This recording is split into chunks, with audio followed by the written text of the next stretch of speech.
Buenas tardes, mi nombre es Luis Barrios y a continuación les voy a explicar un video tutorial base sobre cómo modelar el personaje Porky de los Looney Tunes en 3D utilizando el programa Blender. Básicamente para realizar este modelo, debido a que no conseguí vistas que me pudieran dar una guía, en mi mente mantuve como que imágenes sobre la moldura que tenía la cabeza de Porky, que fue con lo que empecé. Ahí podemos ver que traté de primero darle un poco de forma de bombilla a la cabeza de Porky. Esto con el fin de poder deformar un poco más la figura más adelante. Utilicé técnicas básicas más o menos. Extruir, rotar, las transparencias de vértices en Blender. Para poder trabajar con simetrías. Ahí podemos ver poco a poco cómo va tomando forma la cabeza del personaje. Básicamente, como se pudieron dar cuenta, inicié con una figura muy sencilla que era un cubo, el cual le apliqué Subdivision Surface. Esto con el fin de poder llevarlo a una forma que lo complementara y que fuera parecida a la de una esfera. No lo trabajé con esfera debido a que es mucho más difícil trabajar con cada uno de sus segmentos para poder darle la moldura que se desea. Entonces aconsejo siempre que si van a modelar algún objeto que sea redondo, a no ser que sea una esfera como tal, siempre es recomendable utilizar mejor un cubo, aplicarle subdivisiones e irlo deformando poco a poco. Básicamente trabajé la cabeza del personaje estirando, haciendo graphs sobre las áreas, porque es mucho más fácil poder arrastrar, digamos, o jalar o estirar las caras cuando estas son de una dimensión muy pequeña. Esto me ayudó bastante al hacer la parte posterior de la cabeza del personaje, debido a que, como pueden ver ahí, que estoy modelando los cachetes de Porky, las mejillas. Al quererlas estirar, por lo regular, hacer la curvatura de la parte de atrás y estirarlas, se generan podemos decirle unos vértices que iban o confluyen en la parte de atrás de la cabeza. Esto que provocaba que en la parte de atrás de la cabeza la moldura dejara de ser con forma de bombilla y tuviera un corte más o menos transversal a la mitad de la cabeza. Esto lo que provocara que no se generara bien la parte de atrás, o sea, no fuera redonda o lisa la cabeza, digamos, ¿verdad? Y complicada también a la hora de querer hacer el modelado de los ojos del personaje, porque dejaba muy estrecho el espacio entre los cachetes y la parte lateral de la cabeza, la parte superior de la cabeza, ¿verdad? Entonces sí recomiendo que es una técnica muy, muy buena.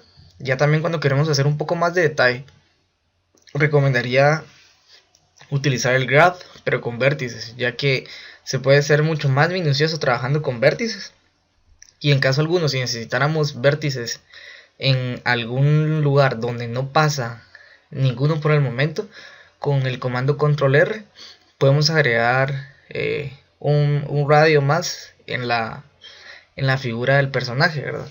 Entonces, al tener una cara que es un poco grande, la podemos seccionar mucho más con control R y seguir trabajando con caras, o hacer trazos perpendiculares agregando nuevos segmentos, digamos, con control R, y así poder generar nuevos vértices. Como se dan cuenta, ahí está lo que les hablaba, la parte de atrás de la cabeza de Porky. Ahí básicamente fui ajustándolo con movimiento de vértices. También recomiendo utilizar mucho la vista ortogonal. ¿Por qué? Porque con la vista ortogonal podemos ver los objetos literalmente como se verían frontal desde cualquier lado. O sea, frontal no solo en vista frontal, sino que frontal desde la perspectiva derecha, perspectiva izquierda y la parte de atrás. Esto lo que hace es simplificarnos la vista y poder así tomar mejores decisiones a la hora de refinar los detalles, ya que podemos ver cómo va a quedar de un lado y cómo va a quedar del otro. Ahora, para poder examinar si realmente la figura está tomando la forma que queremos, recomiendo que utilicemos la vista de usuario o la perspectiva de usuario. Se puede cambiar entre vista de usuario y vista ortogonal utilizando la tecla 5 del teclado numérico. Recomiendo bastante rotar entre varias vistas muy seguidamente o muy frecuentemente, debido a que a veces uno cree que ya logró definir un detalle, pero al definir un detalle resulta que hay otro detalle o una parte que no concuerda con lo que ya llevábamos. Entonces podemos sin querer alterar algo que ya teníamos por buscar un detalle. Entonces siempre es bueno ir examinando. Si se dan cuenta, siempre estoy rotando y cambiando la perspectiva entre usuario y ortogonal. Bueno, eso básicamente fue en lo que me basé para realizar el modelado de la cabeza. Después tenía que ir viendo también que los cachetes no solo tenían que tomar altura respecto a la nariz que posteriormente se la iba a colocar, sino que también deberían de tomar suficiente curvatura en la parte de atrás. Esto fue lo más difícil del modelado de la cabeza, porque se necesita tener una visión muy amplia. Si se dan cuenta, ahí estoy colocando la cámara en una visión tipo planta, podríamos decir, para poder ver realmente y constatar cómo van quedando los cachetes del muñeco. Ahorita voy a proceder a realizar el modelado con la nariz. Básicamente es un cilindro que empecé a deformarlo. Lo deformé de tal forma que se pudiera ver un como triángulo sin una de las puntas, digamos, ¿verdad? Algo achatado, con el fin de poder representar de una mejor forma la nariz del muñeco. Ahí básicamente estoy moviendo caras, les estoy estirando para que deje el objeto de tomar su forma cilíndrica y poder ajustarse mucho más a la nariz del cerdito. Ahí lo trato de alargar un poco hacia abajo para poder achatarlo aún más, ya que no quedaba muy bien. En este caso utilicé un cilindro porque era una forma que se adecuaba más rápido a la forma de la nariz del personaje. También lo pude haber hecho con un cubo. El problema era que el cubo, cuando uno le agrega subdivisiones, tiende a curvar totalmente cada una de las cosas. Entonces no hubiera tenido una cara plana como la que necesitaba en la parte frontal de este muñeco. Ahí vemos cómo trato de agregarle más subdivisiones y con control R agrego más vértices para poder curvar un poco el cilindro que era originalmente, ya que lo había curvado. Lo que seguía era poder realizar los cortes correspondientes a los orificios de la nariz, pero esto lo dejé para una parte posterior, debido a que necesitaba verificar que realmente la cabeza iba a tomar la forma. Entonces, para poder verificarlo realmente que se estaba pareciendo como es en sí el personaje, decidí primero construir o modelar, mejor dicho, las orejas del mismo. Esto también fue una parte complicada, ya que las orejas desde las distintas perspectivas se ven muy diferentes, pero es importante que tengan el realce que siempre han de tener. ¿Por qué? Porque desde la perspectiva de usuario, si las orejas son muy grandes, nos va a parecer que la cabeza del muñeco está quedando muy pequeña y que es ahí donde debemos de hacer la corrección. O si las orejas son muy pequeñas, nos va a parecer que la cabeza del muñeco es mucho más grande y que lo debemos disminuir. O sea, es un juego entre las dos cosas. Por eso fue que aposté primero a modelar las orejas. Básicamente esto fue un cono que le agregué diferentes subdivisiones con control R, lo estiré y lo moldeé de tal forma que tuviera una concavidad que simulara la parte interna de las orejas de Porky. Si se dan cuenta, ahí lo estoy trabajando de tal forma de poder colocar una y tener una vista, la vista del puerquito desde el lado derecho. Pero aún así no me ayudaba lo suficiente para saber si el tamaño de la cabeza del cerdito estaba bien. Y aparte de eso, también conforme uno orienta las puntas de las orejas, se puede dar cuenta que sí se va pareciendo o no al personaje, ¿verdad? Ya que al principio pensé que me estaba quedando con forma de conejo el personaje y pensaba que el error estaba en la cabeza. Pero no, era ajustar las orejas bien y orientarlas de tal forma que sí se pareciera al personaje.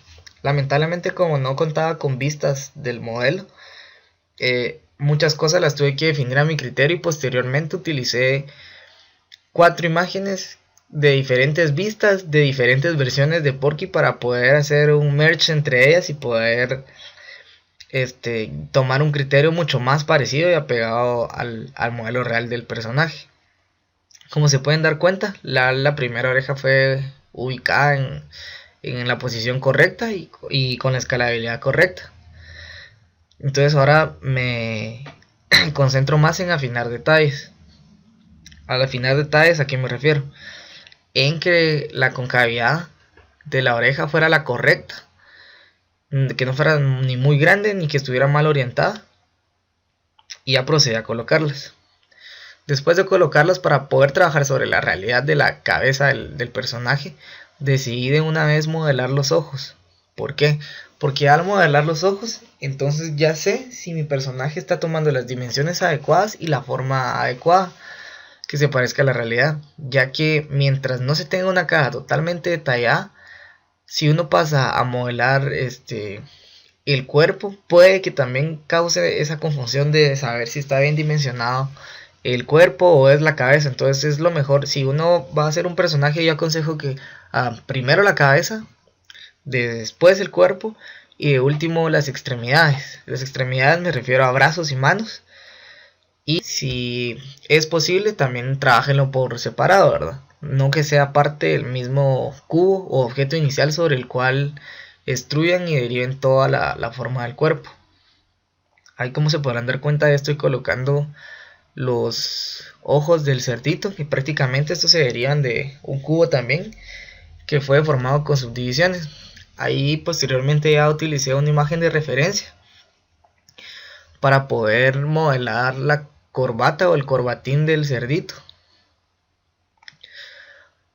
Básicamente esta figura fue la más fácil de realizar, ya que utilicé la técnica de mirror. Entonces con mirror básicamente modelamos de un lado y lo que hacemos de un lado automáticamente se replica en el otro con vista contraria. La ventaja de utilizar mirror es que no importa en qué eje nos encontremos, ya que nosotros podemos elegir sobre qué eje queremos que sea el espejo o el reflejo del modelo o objeto que estamos haciendo. En este caso yo elegí el eje Y, y también para evitar que se mezclaran las dos imágenes cuando sobrepongo una hacia el lado o contrario del eje sobre el cual estoy haciendo mirroring, habilité la propiedad de clipping. Clipping lo que hace es que limita la mitad o el centro de nuestro objeto que está siendo reflejado. Como podemos ver, acá ya apliqué clipping y estoy trabajando sobre el eje Y. Básicamente me dediqué más a destruir y a escalar las partes del corbatín para posteriormente poder moverlas con el comando graph, que se logra seleccionando la parte que queremos mover. En este caso yo por lo regular siempre me hacen caras en el corbatín, y si era necesario para darle un poco de textura en sí al objeto, un poco de subdivisiones pero agregadas con control R, con el fin de poder manipularlo internamente. Si se dan cuenta, ahí se van creando nuevos vértices para poder modelar de una mejor forma el objeto. Aquí la parte tal vez un poco complicada fue hacer el centro del corbatín, el nudo, ya que tenía un relieve mucho más alto, podemos decir, o más sobresaliente del resto del corbatín, y un pequeño hundimiento que tiene la corbata, que es la que genera las arrugas posteriormente, a las arrugas del corbatín. Básicamente trabajé con la cabeza del cerdito vista desde atrás, o sea, atrás del corbatín, para poder ver que sí se ajustaba al tamaño de la cara. Por eso les vuelvo a insistir que siempre es importante tener bien dimensionado el tamaño de la cabeza de nuestro personaje, ya que a partir de ella empiezan a tomar mayor sentido las dimensiones que debe tener cada componente del personaje, como puede ser su cuerpo, extremidades, incluso ropa, vestimenta, o si utiliza algún tipo de accesorio, si fuese algún superhéroe o algún otro personaje que utilice otro tipo de artefactos o objetos en su modelo. Esto nos ayudará a tomar en cuenta el mejor tamaño. Bueno, una vez terminé la cabeza del cerdito y el corbatín, procedí a modelar el cuerpo, que lo vamos a ver en la siguiente parte.